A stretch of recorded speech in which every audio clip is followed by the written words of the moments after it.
ಚೂರಮಲೆ ಮತ್ತು ಮುಂಡಕೈನಲ್ಲಿ ನಡೆದಂಥ ದುರಂತದಲ್ಲಿ ಸಾಕಷ್ಟು ಜನರು ಸಾವನ್ನಪ್ಪಿದ್ದಾರೆ. ಅದರಲ್ಲೂ ಕೂಡ ಒಂದಷ್ಟು ಜನ ರಕ್ಷಣೆ ಮಾಡಲಾಗಿದೆ. ಅವ್ರನ್ನೆಲ್ಲ ಕಾಳಜಿ ಕೇಂದ್ರವನ್ನು ತೆರೆಯಲಾಗಿದೆ. ಆ ಒಂದು ಕಾಳಜಿ ಕೇಂದ್ರದಲ್ಲಿ ಇರಿಸಲಾಗಿರುವಂಥದ್ದು. ಇನ್ನು ಮತ್ತೊಂದು ದೃಶ್ಯವನ್ನು ತೋರಿಸ್ತೇನೆ. ಆ ಕಾಳಜಿ ಕೇಂದ್ರದಲ್ಲಿ ಎಲ್ರಿಗೂ ಕೂಡ ಊಟದ ವ್ಯವಸ್ಥೆಯನ್ನು ಮಾಡ್ತಾ ಇರುವಂಥದ್ದು. ಪ್ರತಿಯೊಬ್ಬರಿಗೂ ಕೂಡ ವೆಜಿಟೇರಿಯನ್ ಊಟವನ್ನು ಕೊಡಲಾಗ್ತಾ ಇದೆ. 3 ಹೊತ್ತು ಕೂಡ ಅವ್ರಿಗೆ ಎಲ್ಲ ರೀತಿಯಾದಂಥ ಊಟವನ್ನು ಮಾಡಲಾಗ್ತಾ ಇದೆ. ಸುಮಾರು 4 ರಿಂದ 5 ಕಾಳಜಿ ಕೇಂದ್ರವನ್ನು ತೆರೆದು ಅವ್ರು ಎಲ್ರಿಗೂ ಕೂಡ ಊಟದ ವ್ಯವಸ್ಥೆ ಮತ್ತು ವಸತಿ ವ್ಯವಸ್ಥೆಯನ್ನು ಮಾಡ್ತಾ ಇರುವಂಥದ್ದು. ಎಲ್ಲವೂ ಕೂಡ ಕೇರಳ ಸರ್ಕಾರ ಮಾಡ್ತಾ ಇದೆ. ಜೊತೆಗೆ ಇಲ್ಲಿದ್ದಂಥ ವಾಲಂಟಿಯರ್ಗಳು ಮಾಡ್ತಾ ಇರುವಂಥದ್ದು. ಸ್ವಯಂ ಪ್ರೇರಿತವಾಗಿ ಅವರೇ ಬಂದು ಅವರೇ ಒಂದಷ್ಟು ಹಣವನ್ನು ಹಾಕುವಂಥ ಕೆಲಸ ಮಾಡ್ತಾ ಇದ್ದಾರೆ. ಜೊತೆಗೆ ಎಲ್ಲರಿಗೂ ಕೂಡ ಮೆಡಿಕಲ್ ಫೆಸಿಲಿಟಿ ಕೂಡ ಕೊಡ್ತಾ ಇರುವಂಥದ್ದು. ಈ ಬಗ್ಗೆ ಮಾತನಾಡಲಿಕ್ಕೆ ನಮ್ಮ ಜೊತೆ ಕೇರಳದ ವಾಲಂಟಿಯರ್ ಒಬ್ಬರು ಇದ್ದಾರೆ. ಅವರೇ ಎಲ್ಲ ಒಂದು ಕಾಳಜಿ ಕೇಂದ್ರದ ನಿರ್ವಹಣೆ ಮಾಡ್ತಾ ಇದ್ದಾರೆ. ಅವ್ರನ್ನ ಮಾತಾಡಿಸ್ತೇನೆ. ಸರ್, ಎಷ್ಟು ಜನ ಇದ್ದಾರೆ ಸರ್ ಇಲ್ಲಿ? ಎಷ್ಟು ಕಾಳಜಿ ಕೇಂದ್ರ ತೆಗೆದಿದ್ದಾರೆ? ಈಗ ನಮಗೆ 5 ಸೆಂಟರ್ ಇದೆ. ಇಲ್ಲಿ ಒಂದು ಸೆಂಟ್ರಲ್ಲಿ 750 ಉಂಟು. ಮತ್ತು ಇಲ್ಲಿ ಊಟ ಕೊಡೋದು, ಮತ್ತು ಒಳ್ಳೆ ವೆಜಿಟೇಬಲ್, ಮತ್ತು ಮೆಡಿಕಲ್ ಉಂಟು, ಮತ್ತು ಮೊಬೈಲ್ ಮೆಡಿಕಲ್ ಉಂಟು, ಡಾಕ್ಟರ್ಸ್ ಎಲ್ಲ ಉಂಟು. ಮತ್ತು ಇನ್ನು ಮತ್ತೊಂದು ನೀವು ಕೇಳಿ. ಬಂದಿರುವಂಥವ್ರು ಚೋರ್ಮಲೆ ಮತ್ತು ಮುಂಡಕೈ 2 ಗ್ರಾಮದವರು ಹೇಗೆ ಅಂತ ಸರ್? ಗ್ರಾಮ ಒಂದೇ, ಪಕ್ಕ ದಾಸಿ ಹೋಗಿ ಬೇರೆ ಬೇರೆಲ್ಲ. ಆ ಕಡೆ ಇದು ಪಾಲುಂಟು, ಆ ಕಡೆ ಈ ಕಡೆ ಎಲ್ಲ ಜನ. ಆಗ ಮುಂಡಕಾಯಿ ದಾಸಿ ಹೋಗೋದು. ಅಲ್ಲಿ ಮನೆ ಏನಿಲ್ಲ, ಊರ ಖಾಲಿ ಆಗಿದೆ.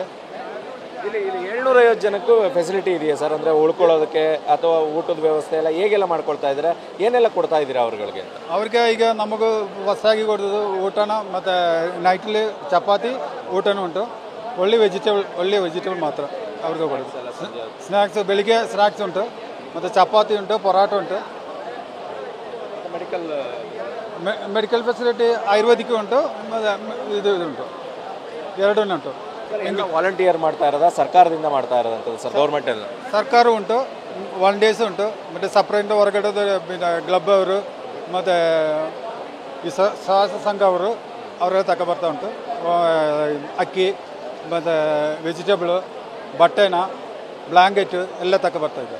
ಸರ್, ನಿಮಗೆ ಸಾಕಾಗ್ತಾ ಇದೆಯಾ ಇಲ್ಲಿ ಬರುವಂಥ ಫುಡ್ಡು? ಅಂದರೆ ಅಕ್ಕಿ ಆಗಿರ್ಬೋದು ಎಲ್ಲವೂ ಸಫಿಷಿಯೆಂಟಾಗಿ ಸಾಕಾಗ್ತಾ ಇದೆಯಾ ಅಂತ? ಇಲ್ಲ, ಅಕ್ಕಿ ಎಲ್ಲ ಒಂದೊಂದು ಜನ ಇನ್ನೂ ತಗೊಬರ್ತಾ ಉಂಟು. ಈಗ ಸ್ಟಾಕ್ ಇದೆ. ಇದು 3 ಕಡೆಗೆ ಒಂದೊಂದು ಇಲ್ಲಿಗೆ ನಮಗೆ ಸ್ಟಾಕ್ ಉಂಟು. ಆ ಥರ 5 ಎಂಟ್ರಿಗೆ ಸ್ಟಾಕ್ ಮಾಡ್ತಾ ಇದ್ದಾರೆ. ಬೇರೆ ಕಡೆ ತಂದ್ಕೊಡಿ ಅಂತ ಮನವಿ ಮಾಡ್ತಾರೆ. ಈಗ ಗುಂಡಿಲ್ಪಟ್ಟಂತ ಈಗ ತರಕಾರಿ ಬರ್ತಾ ಉಂಟು. ಅವ್ರಿಗೆ ಫೋನ್ ಮಾಡಿದೆ, ಅವರು ಅರೇಂಜ್ ಮಾಡಿಬಿಟ್ಟು ಇಲ್ಲಿ ಸೆಟ್ ಮಾಡಿದ್ರು. ಗುಂಡಿಲ್ಪಟ್ಟೆಯಿಂದ ತರಕಾರಿ ಬರ್ತಾ ಇದೆ. ಗುಂಡ್ಲುಪೇಟೆ ಅವ್ರಿಗೆ ಕೇಳ್ಕೊಂಡಿದ್ರೆ ತರಕಾರಿ ಮಂಡಿ ಅವರು ಫೋನ್ ಮಾಡಿದ್ದು ಕೇಳಿದೆ. ಈಗ ಆಗ ಬರ್ತೀನಿ ಅಂತ ಹೇಳ್ತಾ ಓಕೆ ಅಂತ ಹೇಳಿಬಿಟ್ಟು ಹೇಳುಂಟು, ಅವ್ರು ಬರ್ತಾ ಇದ್ದೆ.